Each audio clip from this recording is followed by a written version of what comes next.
How do I know your website sucks? Okay, it's a guess. Let me start this video off with a quick test question for you. I want you to pause this video and go to your website right now and tell me, how many offers do you have on your homepage without having to scroll that require the buyer to enter their name, email, and phone number? Okay, pause and go check. Did you pass the test? If you did, you're doing better than most builders. If you didn't, listen up to the rest of this video. It's important. In the previous lesson, we talked about spending money on Google and Facebook and other ad campaigns to direct traffic to your website. So you've now spent some of your hard-earned dollars and a potential buyer has arrived at your website.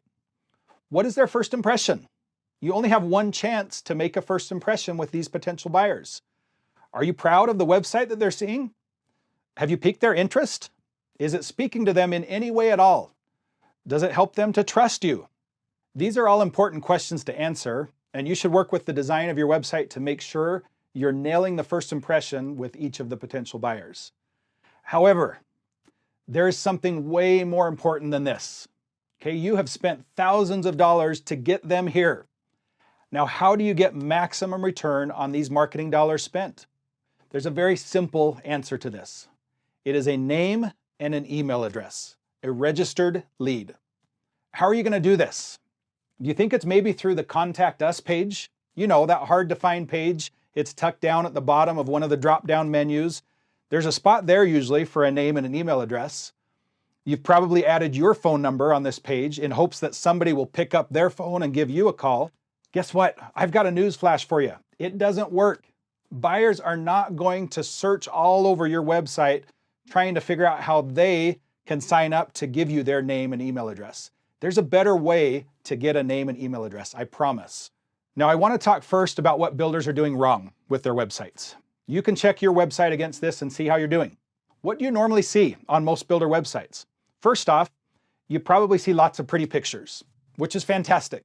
Most builders grab their best and most beautiful homes and throw that on the front page. This is beautiful. It's a great way to speak to the buyer and connect with their emotions. But how about content? What is the content on your website? What can buyers read about on your website? I bet if you Googled 10 or 15 random builder websites today, you'd probably find the same information on all of them. You're probably going to find an About Us page where they talk a lot about themselves as a builder. They tell their history, who they are, where they came from, just a whole lot of information about them. You're going to find a gallery with most builders, which is not a bad thing to have. It's pictures of their homes. Again, it allows buyers to connect emotionally. You're probably going to find a process page where builders talk about what you can expect as the buyer as you start the process of building homes. How to pick a floor plan and how to pick a lot. Where are you going to build? Now, most websites also have a floor plan page. This is great to include. Buyers are interested to see your product. If you're one of the lucky few to have a buyer show up at this floor plan page and fall in love with the black and white drawing of the floor plan, and they pick up the phone and call you ready to build, then fantastic. Congratulations. I'll tell you bluntly, that is not how it usually goes down. All of these pages that we've discussed are great and helpful information for buyers. I'm not saying to get rid of any of them. But let's look at this for a moment. You've just spent thousands of dollars to direct this traffic to your website, and they've made it. They browse through it for a moment, they learn a lot about you, and they hear your story. Maybe you get totally lucky and they decide on their own to pick up the phone and call and ask for an appointment.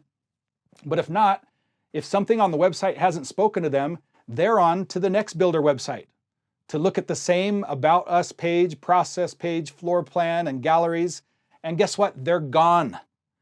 They've come, they've spent their 5 minutes, and now they're gone, and you have no ability to even know who they are or how you would ever get the opportunity to get back in front of them again. So what is the website missing? What are almost all builder websites missing? They're missing a hook. Okay, they're missing a freebie. They're missing an offer.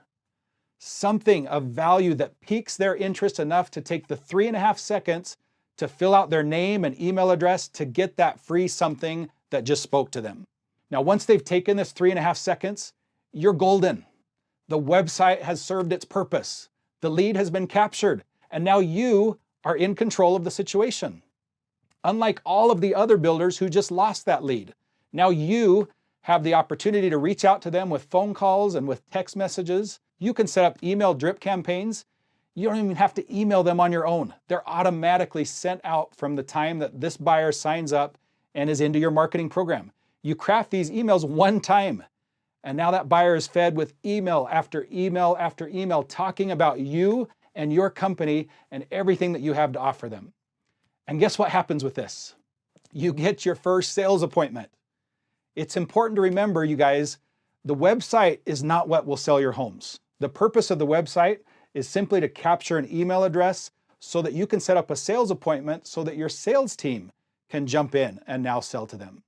Now let me talk to you for a moment about our website and an example of a few hooks or freebies that we've used to help capture buyer information. Our first freebie is a custom home pricing guide. It is on the home page right up near the top. Buyers always have questions about pricing. They want to know how much it is going to cost them to build a new home. So when they make it to the website and one of the first things that they see is an invitation for a custom home pricing guide, guess what? They click on it. And guess what they have to do in order to have the pricing guide sent to them? You guessed it. Enter their name, email address, and phone number. Another freebie we offer is that Boise relocation guide. We build for a ton of out-of-staters. So again, front and center, right up at the top, we offer them a valuable information-filled guide about the Boise, Idaho area. Do you want it? Great. Just give me your name and email address, and it's yours. We've again even gone so far as to make our floor plans page accessible only after a potential buyer has entered their information. Now, is it possible that we've maybe lost a lead or two that was annoyed that they had to enter their information to gain access? Yes, totally possible. But in the meantime, we have collected now literally thousands of email addresses, and now we have the ability to continue to market to and sell homes to these individuals. These freebies should not be hard to find. They should be front and center on the homepage. Don't ever forget that the number one purpose of your website is to get names and email addresses. Now go make it happen. I've got a few action items for you to tackle this week. First, I wanted to check in and see how you did with last week's action item of your list of offers, your list of freebies. Did you do it? Do you have these 5 or 10 ideas ready to run with? If not, I would challenge you to go back and do that today. This is the most important part of your website and is the key to a great sales funnel. Next, I would challenge you to do an assessment of your own website. Okay, use the attached worksheet as a potential guide to help assess how well your website is functioning towards collecting these registered leads. And last, reach out to your web developer today and schedule an appointment. Set it for 2 weeks out or for 6 weeks out, but just get it on the calendar. Then send them an email and let them know that you are ready to begin working on some revisions to your website to get better at capturing leads. This won't be new information to them. Most website companies are very familiar with the idea of sales funnels and the need for great offers to collect these email addresses. Take these 3 steps this week and you will be on your way to your own sales funnel vending machine that will produce all sorts of future contracts.